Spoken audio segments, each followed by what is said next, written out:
வணக்கம் நேயர்களே, புதிய பரிமாணம் இணைய தொலைக்காட்சி வாயிலாக மீண்டும் உங்களை சந்திக்கிறது உங்களோட புகாரி. பிரபலங்கள் மாதிரி நிகழ்ச்சியில் பல்வேறு தலைவரை நம்ம சந்திச்சுட்டு வர்றோம், பல விஷயங்களை பற்றி விவாதிக்கிறோம். அதில் இன்றைக்கி ரியல் எஸ்டேட் தொழில் நலிந்து போயிட்டதாகவும் நசிந்து போயிட்டதாகவும் ஒரு குரல் ஒலித்து கொண்டே இருக்கிறது. பல நிறுவனங்கள் மூடப்பட்டு விட்டதாகவும் ஒலித்து கொண்டிருக்கிறது. இன்னும் சில இடங்கள் சில அணுகுமுறைகள் முறையற்ற அணுகுமுறைகள் இருப்பதாகவும் குற்றச்சாட்டுகளும் எழுந்துட்டு வருது. ஸோ இது போன்ற குற்றச்சாட்டுகளையும் ரியல் எஸ்டேட் துறை சார்ந்தவர்களுடைய இருக்கக்கூடிய சந்தேகங்களையும் நிவர்த்தி செய்யும் வகையில் அகில இந்திய ரியல் எஸ்டேட் வர்த்தகர்கள் மற்றும் முகவர்கள் நலச்சங்கத்துடைய தேசிய தலைவர் திரு ஹென்றி அவர்களை நம்ம சந்திக்க இருக்கிறோம். இந்த துறை சார்ந்த பிரச்சனைகள், அவருடைய எதிர்நோக்கக்கூடிய பிரச்சனைகள், இதை மக்கள்கிட்ட கொண்டு போய் சேர்க்குற விதம், அது சம்பந்தமாக அணுகுமுறைகள் என்ன என்பதை நம்ம அவர்கிட்ட விரிவாக விவாதிக்கலாம். சந்திப்போம் வாங்க. வணக்கம் சார். சார் சொல்லுங்கள், இப்போ இந்த ரியல் எஸ்டேட் தொழில் மிக முக்கியமான தொழில், மிக வருவாய் உடைய தொழில், அதே மாதிரி அரசுக்கு உதவிகரமாக இருக்கக்கூடிய தொழில், அதே நேரத்தில் பொதுமக்களுக்கும் அது பலம் தரக்கூடிய ஒரு தொழிலாக இருந்தக்கூடிய ரியல் எஸ்டேட் தொழில் இன்றைக்கி நசிஞ்சிட்டு வர்றதாக ஒரு விதமான ஒரு மாயவா அல்லது உண்மைதானா என்ற கேள்வியுடன் ஒரு செயல்பாடு போயிட்டுருக்கு. சிலர் பல இடங்களில் பெரிய நிறுவனங்கள் கூட மூடப்பட்டு விட்டது என்பதாகலாம் கேள்வி. அது அவங்களுடைய எந்த தரம் என்பது தெரியல. இருந்தாலும் இந்த துறை சார்ந்த ஒரு பிரச்சனைகள், முதன்மையாக இந்த துறையில் நிலவக்கூடிய பிரச்சனைகள் என்ன, அதை மட்டும் சொல்லுங்கள். புதிய பரிமாணம் இணையதள தொலைக்காட்சி நேயர்களுக்கு வணக்கங்களும் வாழ்த்துக்களும். இன்றைக்கு குறிப்பாக தமிழகத்தில், இன்றைக்கு தமிழகம் உட்பட இந்தியாவில் அனைத்து பகுதிகளிலுமே இன்றைக்கு ரியல் எஸ்டேட் துறை சற்று தோய்வு ஏற்பட்டிருக்கிறது.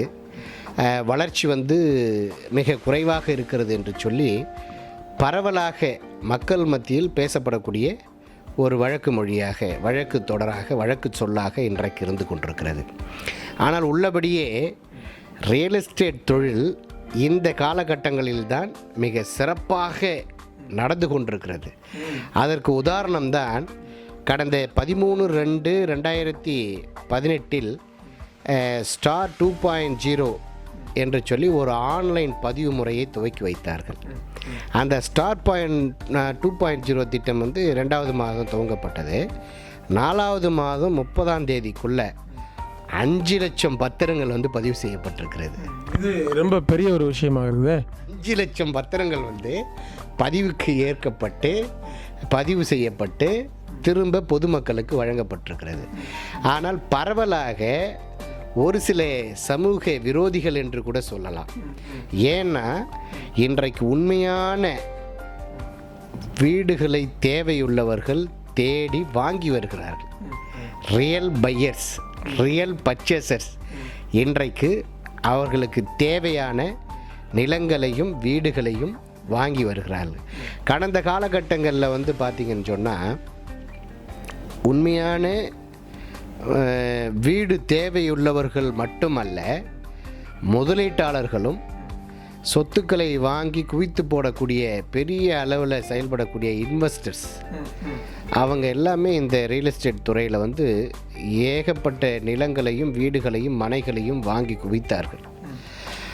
அதை பார்க்கும் பொழுது பரபரப்பாக பேசப்பட்டது. இன்றைக்கு ஒரு நபர் மூலமாக நாம் நிலம் வேண்டும், இடம் வேண்டும், மனை வேண்டும் என்று சொல்லி நாம் சொல்வோமானால் அந்த விளம்பரங்கள் கடைகோடியில் இருக்கக்கூடிய சாதாரண சாமானிய மக்களையும் சென்றடையும்.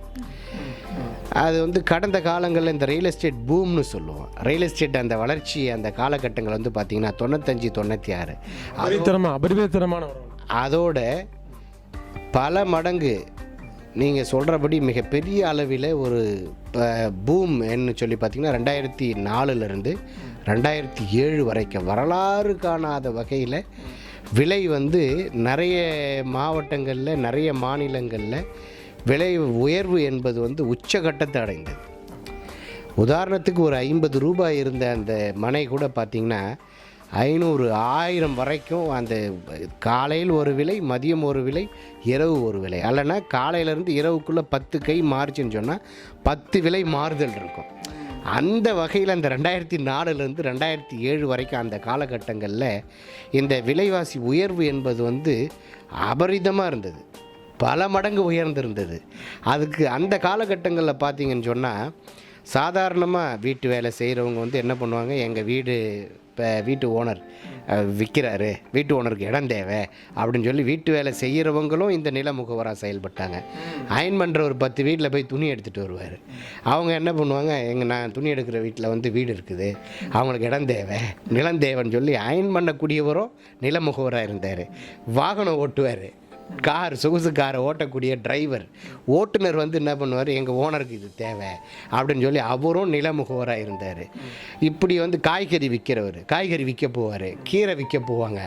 இப்படி இந்த அடிப்படை தேவைகளை வந்து சந்திக்கக்கூடியவங்க, பூர்த்தி செய்யக்கூடியவங்க, அந்த கடைநிலையில் ஊழியர்களாக இருந்தாங்க பாருங்கள், அவங்களும் நிலத்தரகர்களாக நில முகவர்களாக மாறிய அந்த காலகட்டம் பார்த்திங்கன்னா 2004லேருந்து 2007 வரைக்கும் அது ரியல் எஸ்டேட் துறையில் ஒரு பொற்காலம்னு சொல்லலாம்.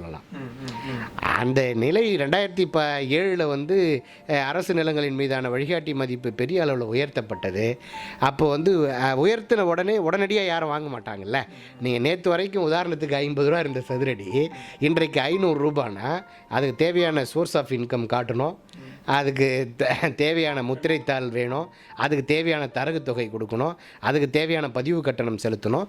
இதனால் அப்போ ஒரு சிறிய தோல்வி ஏற்பட்டது, அவ்வளோதானே தவிர. அதனால் ரியல் எஸ்டேட் தொழில் வந்து நடைபெறாமல் போகல, நசுக்கப்பட்டு போகல, தோய்வுலாம் ஏற்படவும் இல்லை.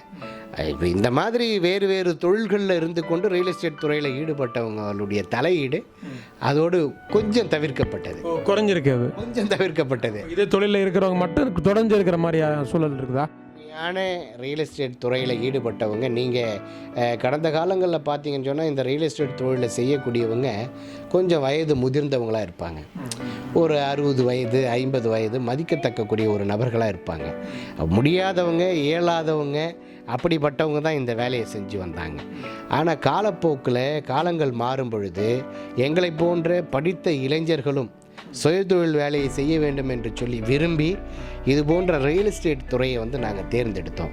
என்ன காரணம்னா, இந்த ரியல் எஸ்டேட் துறையில் மட்டும்தான் வாங்குபவருக்கும் மகிழ்ச்சி, விற்பவருக்கும் மகிழ்ச்சி, இடைநில முகவராக செயல்படக்கூடியவர்களுக்கும் மகிழ்ச்சி, இன்னொரு புறம் வாங்குபவருக்கும் மகிழ்ச்சி, விற்பவருக்கும் மகிழ்ச்சி, அந்த இடத்தை அபிவிருத்தி செய்த ப்ரமோட்டர்ஸ் என்று சொல்லக்கூடிய கட்டுமானருக்கும் மகிழ்ச்சி.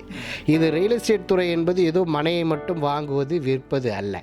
கிட்டத்தட்ட 48 வகையான வணிகம் இந்த நிலத்தில் பரவி கிடக்கிறது.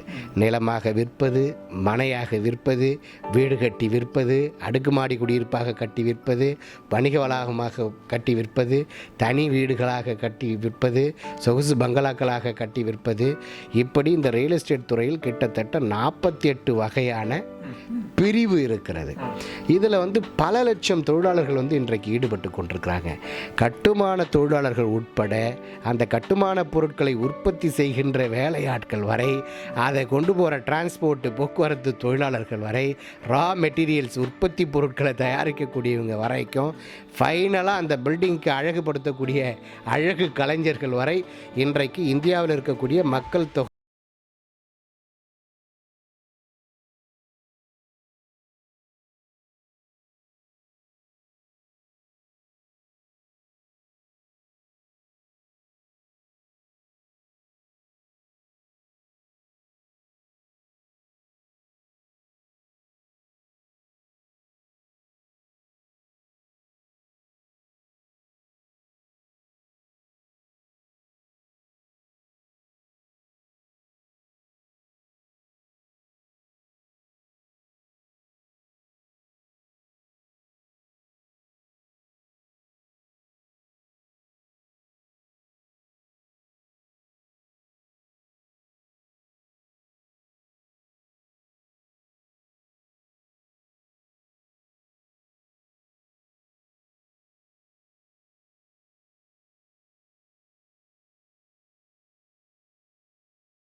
அது பல மக்கள் பாதிக்கப்பட்டுறாங்க. அதுக்கப்புறம் அதனால் வந்து அலைஞ்சு கொண்டிருக்கிறாங்க. இந்த ஏற்கனவே வாங்கி ரியல் பிளாட் போட்டவங்க கூட அப்படிப்பட்ட தொழிலில் இருக்கிறவங்களே ஏமாந்து போய் சில பேர் இல்லை பல பேர் ஏமாந்து போயிருக்கிறதாக ஒரு புகார்கள்லாம் வந்திருக்கு. இதில் உண்மை எந்த அளவுக்கு இதில் உண்மைத்தன்மை இருக்குது சொல்லுங்கள். இல்லை சார், அது குறிப்பாக நீங்கள் வளர்ந்து வரக்கூடிய பகுதிகளில் வந்து அந்த நிலத்தினுடைய வளர்ச்சி அதிகமாக இருக்கும் பொழுது அந்த பகுதியில் இருக்கக்கூடிய ஒரு சில சமூக விரோதிகள் கண்ணமிட்டு நீண்ட நாட்களாக ஒரு சொத்தை வாங்கி வச்சுட்டு அதை பராமரிக்கிறதுக்கே ஆள் இல்லாமல், அதை கவனிக்கிறதுக்கே ஆள் இல்லாமல், அந்த நிலங்களை வேலி அடைச்சி பாதுகாப்பு இல்லாமல் வளர்ச்சி அடைந்த பகுதிகளில் இருக்கக்கூடிய நிலங்களை மட்டும் குறிப்பாக கண்ணமிட்டு ஒரு சில சமூக விரோதிகள் வந்து போலியான ஆவணங்களை தயாரித்து ஆள் மாறாட்டம் செய்து அதன் மூலமாக விற்பனை செய்து வந்த காலம் உண்டு. ஆனால் இன்றைக்கு பத்திரப்பதிவு துறையில் பயன்படுத்தக்கூடிய இந்த தகவல் தொழில்நுட்பங்கள் இருக்கின்றன அல்லவா, biometric video finger print recording system என்று சொல்லக்கூடிய அந்த பதிவு முறை, அப்புறம் இப்போ ஆன்லைன் பதிவு முறை, இதெல்லாம் கொஞ்சம் வந்த பிறகு கொஞ்சம் குறைந்திருக்கிறது, குறைக்கப்பட்டிருக்குன்னு சொல்கிறேன். ஆமாம், ஆள்மாறாட்டங்கள் போலி ஆவணங்கள் வந்து குறைக்கப்பட்டிருக்கிறது. குறிப்பாக நீங்கள் எந்த ஒரு துறையுமா இருந்தாமே சார், நீங்கள் பிரச்சனை இல்லாத துறையே இல்லை. திருடனாய் பார்த்து திருந்தாவிட்டால் திருட்டை ஒழிக்க முடியாது.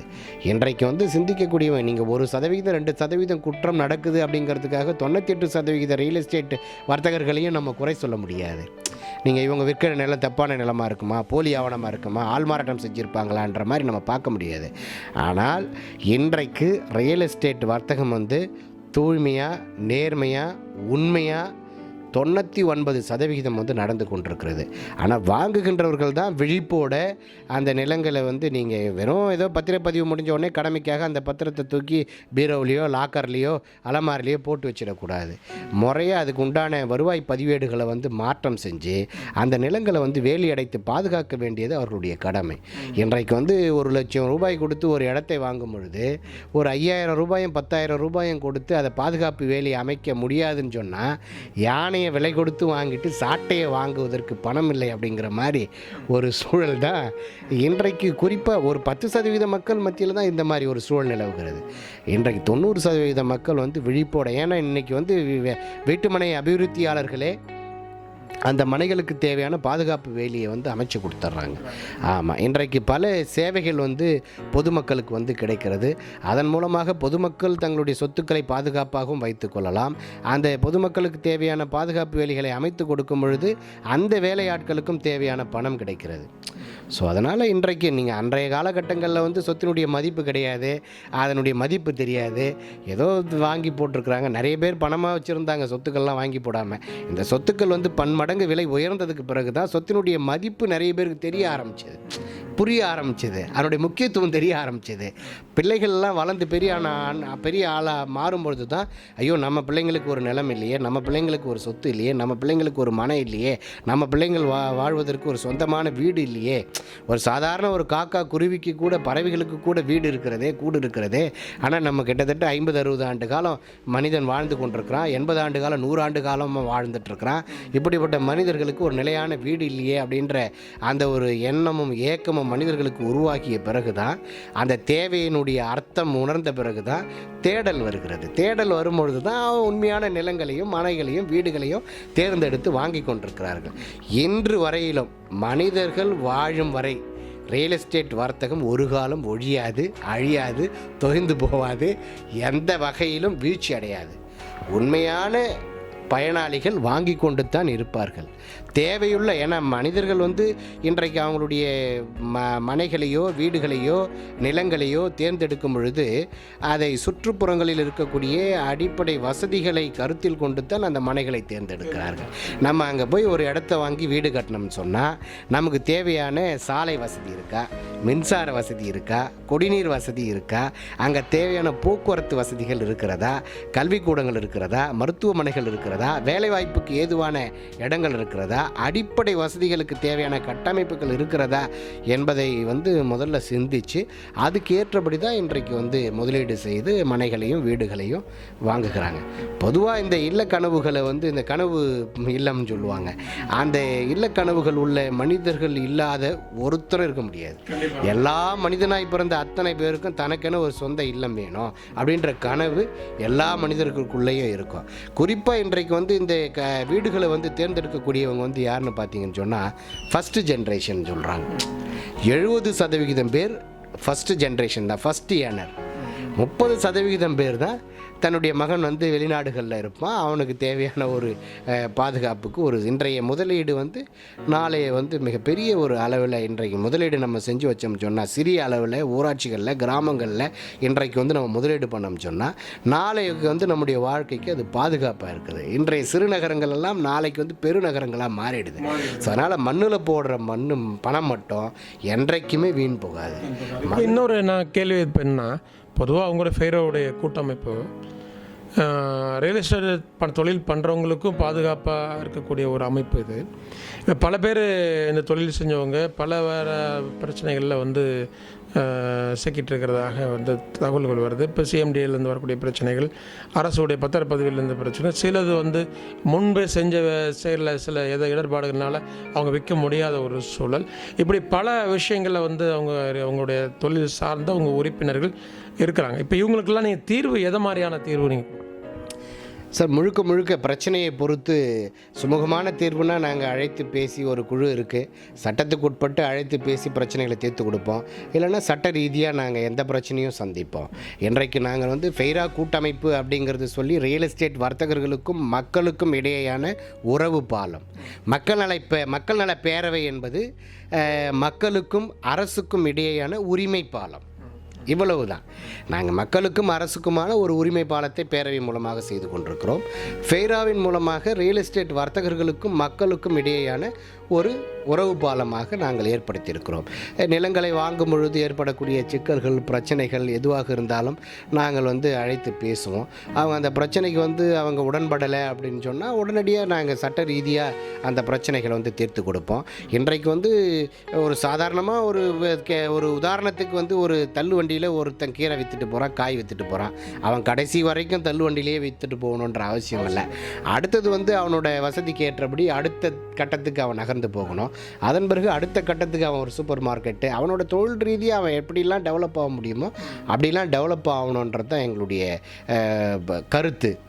என்னென்னா, அப்படி ஒரு காய்கறி விற்கிறவரே அடுத்தடுத்த கட்டத்தை நகர்ந்து போகும் பொழுது இன்றைக்கு ஒரு தரகராக இருக்கக்கூடியவர், ஒரு முகவராக இருக்கக்கூடியவர் என்றைக்கும் கடைசி வரைக்கும் முகவராக இருக்கக்கூடாது. ஒரு வணிகராக இருக்கக்கூடியவர் அடுத்தடுத்த கட்டத்தை நகர்ந்து போகணும்.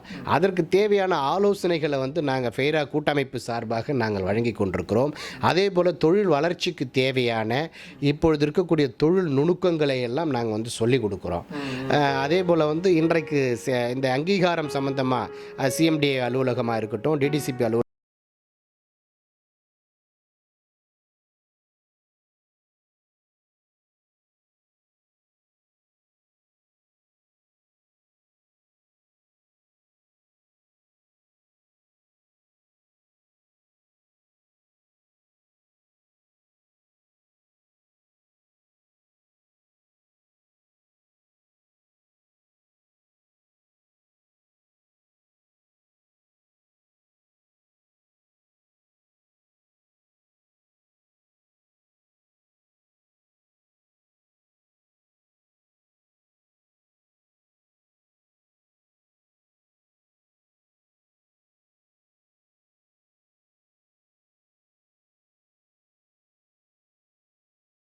அனைத்து தொழில் வளர்ச்சிக்கு தேவையான உதவிகளையும் எங்கள் ஃபெய்ரா சங்கத்தினுடைய நிர்வாகிகள் ஆங்காங்கே பகுதி வாரியாகவும், மாவட்ட வாரியாகவும், ஒன்றிய வாரியாகவும் செயல்பட்டு கொண்டிருக்கிறார்கள். அவர்களுக்கு விழிப்புணர்வை ஏற்படுத்துகிறார்கள்.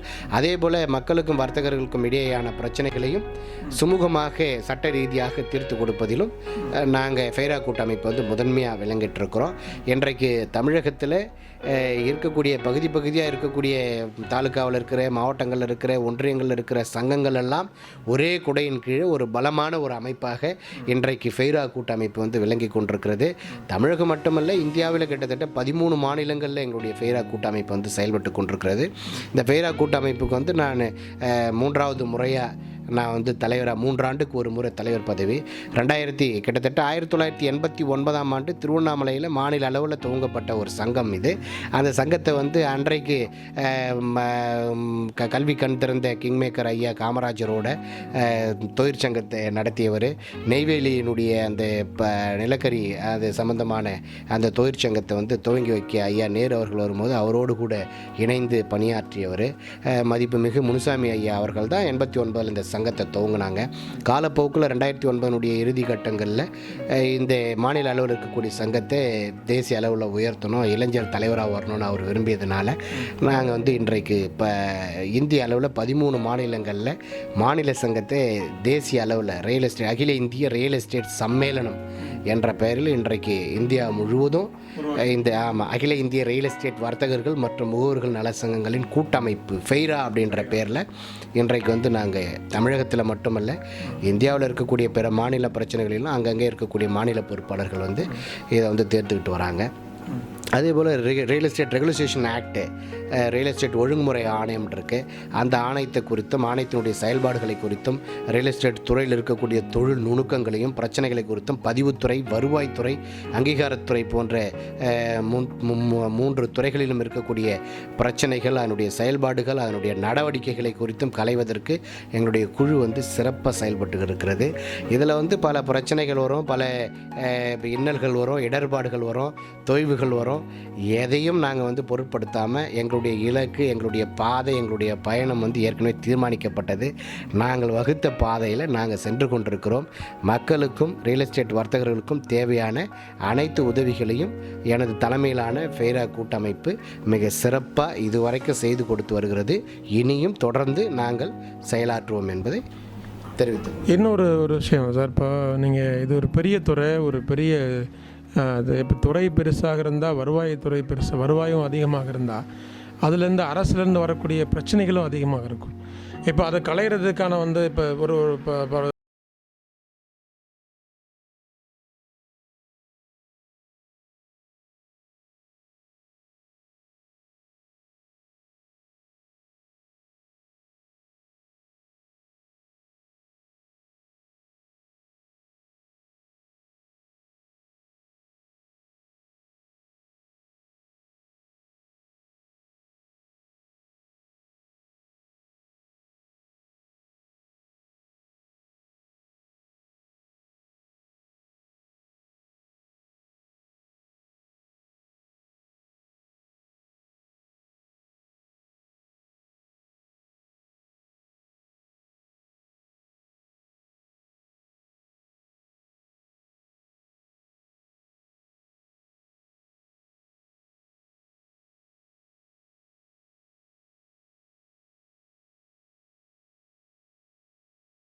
குறை காரணமாக கைவிடப்பட்ட திட்டம்.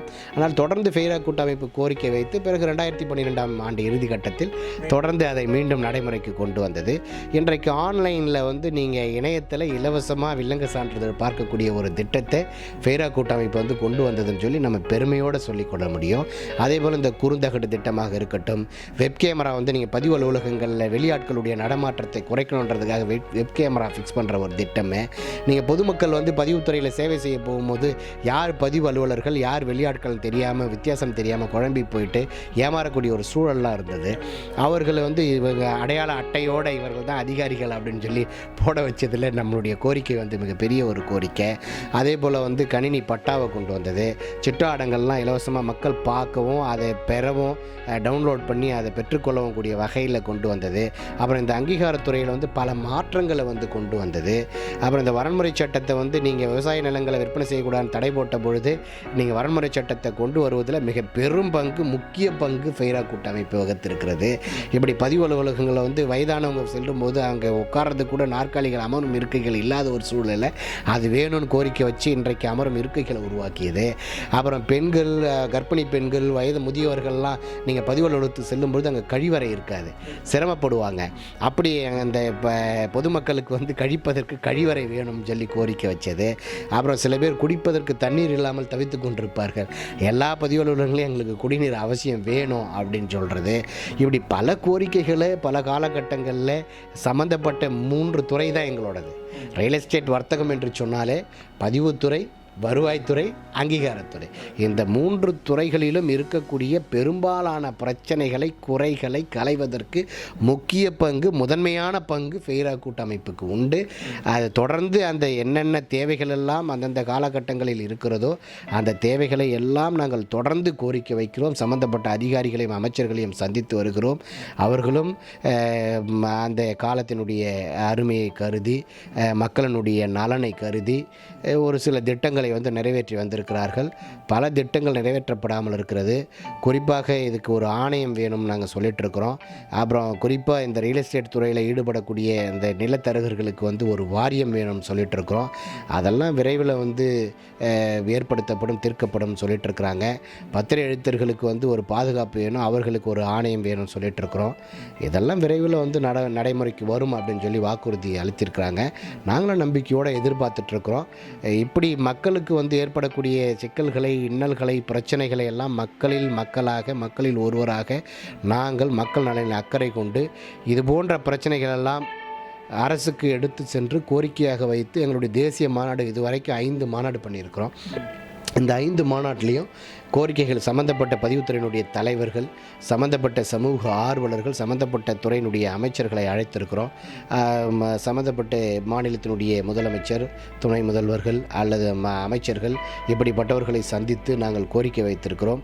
அந்த கோரிக்கையின் அடிப்படையில் பெரும்பாலான பிரச்சனைகள் வந்து தீர்க்கப்பட்டிருக்கிறது. இன்னும் சில பிரச்சனைகள் இருக்கிறது, அது நீண்ட தாவாவாக இருந்து கொண்டிருக்கிறது. விரைவில் அந்த பிரச்சனைகளுக்கும் தீர்வு காண்போம். அதுவரையிலும் நாங்கள் தொடர்ந்து நாங்கள் எடுத்த காரியத்தில் வெற்றி பெறும் வரை எங்களுடைய கொண்ட கொள்கையில் நாங்கள் உறுதியாக இருக்கிறோம். எடுத்த முடிவில் வெற்றி பெறும் வரை எங்களுடைய ஓட்டம் ஓயாது தொடர்ந்து ஓடிக்கொண்டிருப்போம். இன்னொரு விஷயம் சார், இப்போது இந்த மத்திய அரசு புதுசாக ஒரு விஷயத்தை கொண்டு வர இருக்குது. இப்போ நீங்கள் சொன்னீங்க, இப்போ நலவாரியம் வேணும்னு சொல்லி நீங்கள் கேட்டீங்க. ஆனால் ஏற்கனவே 34 நலவாரியம் இயங்கிகிட்ருக்கு. 17 34 நிலவாரியங்கள் இருக்குது. இப்போ இயங்கிட்டுருக்கு. கலைஞர் அவர்களால் கொண்டு வரப்பட்ட அந்த நலவாரியம் வந்து 34 இப்போ இயங்கிட்டுருக்கு. இந்த அத்தனை இதையும் கலைச்சிட்டு ஒரே குடையின் கீழே, ஒரே ஆணையத்துக்கு கீழே கொண்டு வரதுக்கான ஒரு திட்டம் மோடி அரசு இப்போ ஒரு சட்டத்தை வந்து கொண்டு வந்திருக்காங்க, வரைவு சட்டத்தை கொண்டு வந்திருக்கிறாங்க. இப்போ இந்த கோரிக்கையை நீங்கள் இப்போ புதுசாக ஒரு வாரியத்தை கேட்குறீங்க. இப்போ இந்த நிலைமையில் இதுக்கான விஷயங்களெல்லாம் எப்படி அரசை நீங்கள் எப்படி அணுகிறீங்களோ அதுபோல் இந்த மாதிரி கோரிக்கைகளை நல்ல விஷயங்களுக்காகவும் நீங்கள் பேசியிருப்பீங்க. ஏதோ விஷயங்களுக்காக என்ன மாதிரியான கோரிக்கை நீங்கள் வச்சுருக்கிறீங்க? அரசுடைய நல்ல தீர்வுக்கு உங்களுடைய பதில் என்னவாக இருக்குது? அதாவது சார், இன்றைக்கு வந்து உள்ளபடியே கல் உடைக்கிறவர்கள் முதல் கணினியில் வேலை பார்ப்பவர்கள் வரை தொழிலாளிகள்ன்றதை நம்ம அங்கீகரிக்கிறோமா இல்லையா? அப்படி அங்கீகரிக்கும்போது கோயில்களில் அர்ச்சகராக இருக்கக்கூடிய அர்ச்சகர்களுக்கு கூட வாரியம் ஏற்படுத்தப்பட்டிருக்கிறது. ஆனால் ஆண்டாண்டு காலமாக மகிழ்ச்சியோடு இல்லத்திலே வாழுகின்ற மனிதர்களுக்கு வீட்டை சுட்டி காட்டி அந்த வீட்டை விலை பேசி விற்பனை செய்து கொடுக்கக்கூடிய சாதாரண சாமானிய ஒரு நிலத்தரகர் இருக்கிறார் அல்லவா? அரசுக்கும் மக்களுக்கும் இடையே பாலமாகவும் பதிவுத்துறைக்கும் மக்களுக்கும் இடையே பாலமாக இருந்து பதிவுத்துறைக்கு இன்றைக்கு 10,000 கோடி வருவாயை ஈட்டி தரக்கூடிய அந்த தொழிலை செய்து அந்த 10,000 கோடி வருவாய்க்கு காரணமான தொழிலாளி இருக்கிறாரே, அவரை நாங்கள் தொழிலாளின்னு அங்கீகரிக்க சொல்கிறோம். ரியல் எஸ்டேட் தொழிலை முதல்ல அங்கீகரிக்க சொல்கிறோம். நீங்கள் ரியல் எஸ்டேட் பண்ணுறேன்னா பொண்ணு கூட யாரும் கொடுக்க மாட்டேறான் சார், கல்யாணம் ஆக மாட்டேன்து. எனக்கு கல்யாணம் ஆகிடுச்சே. இன்னும் என்னை பின்பற்றி பண்ணக்கூடிய ஏராளமான தோழர்கள் இருக்கிறாங்க, தொழிலாளிகள் இருக்கிறாங்க. அவங்களுக்கெல்லாம் திருமணம் இன்னும் நடைபெறாமல் ஒரு துறையாக அங்கீகரிக்கணுங்கிற எஸ்டேட்டை வந்து ஒரு துறையாக நீங்கள் வந்து அங்கீகரித்து இந்த ரியல் எஸ்டேட் துறையில் ஈடுபடக்கூடிய பல்வேறு பிரிவுகளில் இருக்கக்கூடிய தொழிலாளர்களை வந்து ஒருங்கிணைச்சு இந்த தொழிலாளர்கள் தொழிலாளர்களுக்கு வந்து நீங்கள் உரிய பாதுகாப்பு கொடுக்கணும், சட்டம் இயற்றணும். முழுக்க முழுக்க இதையே நம்பி முழு நேரமாக செய்து கொண்டிருக்கக்கூடிய தொழிலாளர்களுக்கு நீங்கள் அடையாள அட்டை கொடுத்து அவர்களுக்கு வந்து நீங்கள் முறையாக வாரியத்தை ஏற்படுத்தி வாரியத்தில் நீங்கள் சந்தா வசூல் செய்து அவர்களுக்கு ஓய்வூதியமும் வழங்கணும் அப்படின்றது தான் எங்களுடைய நீண்ட நாள் கோரிக்கை. அது விரைவில் வந்து நிறைவேறும் அப்படின்ற ஒரு நம்பிக்கையோடு தான் தொடர்ந்து தொழிற்சங்கத்தை நடத்திட்டு இருக்கோம். ஏன்னா தொழிற்சங்கத்தை வந்து சாதாரணமாக நடத்திட முடியாது. இதில் பல்வேறு இன்னல்கள் இருக்குது, இடர்பாடுகள் இருக்குது, பிரச்சனைகள் இருக்குது. கொள்கைக்கு எதிரான சில தீய சக்திகள் வந்து செயல்படும். சில பிரிவினைவாதிகள் வந்து ஒரு மரம் வளர்ந்துட்டு வரும்போது கிளைகளை வெட்டுறவன் இருப்பான், மரங்களையே வெட்டக்கூடியவனும் இருப்பான். இதையெல்லாம் தாண்டி இன்றைக்கு எடுத்த காரியத்தில் உறுதியோடு கூட நாங்கள் வகுத்த பாதையில் பிரயாணித்து கொண்டிருக்கிறோம். நிச்சயமாக எங்களுடைய அந்த நீண்ட நாள் கோரிக்கைகளெல்லாம் நிறைவேறும் வரை நிலைத்து நின்று இந்த பிரச்சனைகளுக்கு தீர்வு காணும் வரை நாங்கள் தொழிற்சங்கத்தை வந்து சிறப்பாக நடத்துவோம். அதுவரையிலும் எங்களுடைய போராட்டம் களப்பணி தொடர்ந்து நீடிக்கும் சார். நல்ல சார், நல்ல சார். இவ்வளோ நேரம் தெளிவாகவும் உறுதியான முறையில் மக்களுக்கு புரிகிற மாதிரியும் நிறைய சந்தேகங்களை நீங்கள் எடுத்து வச்சு விளக்குனீங்க. நன்றி சார். புதிய பரிமாணம் சார்பில் தொடர்ந்து உங்கள் சேவையை வளரவும் அதுக்கு எங்களுடைய வாழ்த்துக்கள் தெரிவிச்சுக்கிறோம். நன்றி சார். நன்றி சார். தொடர்ந்து வீடு வாசல் இல்லாத மக்களுக்கு அவர்களுடைய வசதிக்கு ஏற்றபடி சிறந்த உட்கட்டமைப்போடு கூடிய வீடுகளையும் மனைகளையும் உருவாக்கி தருவதற்கு எங்களுடைய ரியல் எஸ்டேட் வர்த்தகர்கள் வந்து தொடர்ந்து இப்போ இருக்கக்கூடிய சட்ட திட்டத்துக்கு உட்பட்டு வீடுகளையும் வீட்டு மனைகளையும் உருவாக்கி தருவார்கள். அதற்கு நாங்கள் பாதை வகுத்து கொடுப்போம். அதற்கு மக்களுக்கும் வர்த்தகர்களுக்கும் இடையே நாங்கள் உறவு பாலமாகவும் உரிமை பாலமாகவும் தொடர்ந்து நாங்கள் இருப்போம். அதே போன்று எங்கு நிலம் வாங்க வேண்டும், எப்படிப்பட்ட நிலங்களை வாங்க வேண்டும், எங்கு நிலம் வாங்கினால் பாதுகாப்பாக இருக்கும், எந்த மாதிரியான நிலங்களை வாங்கினால் அது விலை உயர்வு ஏற்படக்கூடிய ஒரு சூழல் இருக்கும் என்பதை நாங்கள் மக்களுக்கும் ஆலோசனைகளாக தொடர்ந்து நாங்கள் ஆலோசனை மையமும் வைத்து இலவச சட்ட மையமும் வைத்து ஆவணங்கள் எந்த மாதிரியான ஆவணங்களை நீங்கள் வாங்க வேண்டும் என்று சரிபார்த்தும் நாங்கள் சரியான இடங்களை தேர்ந்தெடுத்தும் வாங்கியும் கொடுத்து வருகிறோம். தேவையுள்ள மக்கள் இந்த புதிய பரிமாணம் இணையதள தொலைக்காட்சியினுடைய செய்திகளை கேட்கின்ற மக்கள் அவர்களுக்கு எங்களுடைய சேவைகள் தேவை என்று சொன்னால் நிச்சயமாக எங்களை அணுகலாம். நாங்கள் வந்து சென்னையில் 32 மாவட்டங்கள்லேயும் எங்களுடைய அமைப்பு இருக்கிறது, நிர்வாகிகள் இருக்கிறார்கள். குறிப்பாக தமிழகத்தினுடைய தலைநகரான இந்த சென்னை மாநகரத்தில் கோடம்பாக்கம் பகுதியில் ட்ரஸ்ட்புரம் முதல் குறுக்கு தெருவில் எண் 23/12 என்று சொல்லக்கூடிய இந்த விலாசத்தில் எங்களுடைய கூட்டமைப்பினுடைய அலுவலகம் வந்து செயல்படுகிறது. எந்த வேலை நாட்களில் அலுவலக நேரங்களில் உங்களுக்கு தேவையான சந்தேகங்கள் எதுவாக இருந்தாலும் நேரிலும் அல்லது எங்களுடைய தொலைபேசியிலும் தொடர்பு கொண்டு உங்களுடைய சந்தேகங்களை வந்து தீர்த்து கொள்ளலாம். என்றைக்கும் ரியல் எஸ்டேட் வர்த்தகர்களுக்கும் மக்களுக்கும் சேவை செய்வதில் முதன்மையாக விளங்கக்கூடிய அமைப்பு ஃபெய்ரா கூட்டமைப்பு என்பதை நாங்கள் தொடர்ந்து சேவை செய்து வருகிறோம். தொடர்ச்சியாக மக்களினுடைய நலனில் அக்கறை கொண்டு எல்லா ரியல் எஸ்டேட் சம்பந்தமான எல்லா பிரச்சனைகளிலும் நாங்கள் தீர்த்து கொடுப்பதிலும் அவர்களுக்கு தேவையான வசதிகளை ஏற்படுத்தி கொடுப்பதிலும் தொடர்ந்து சேவையாற்றுவோம் என்று சொல்லி புதிய பரிமாணம் இணையதள தொலைக்காட்சியின் வாயிலாக மக்களுக்கு தெரிவித்து கொண்டு இவ்வளவு நேரம் மக்களுக்கு இந்த ரியல் எஸ்டேட் வர்த்தகத்தை பற்றி எடுத்து உரைத்த புதிய பரிமாணம் இணையதள தொலைக்காட்சிக்கு மீண்டும் ஒரு முறை என்னுடைய நெஞ்சார்ந்த நன்றியை தெரிவித்துக் கொள்கின்றேன். நன்றி சார். நன்றி சார். மிக்க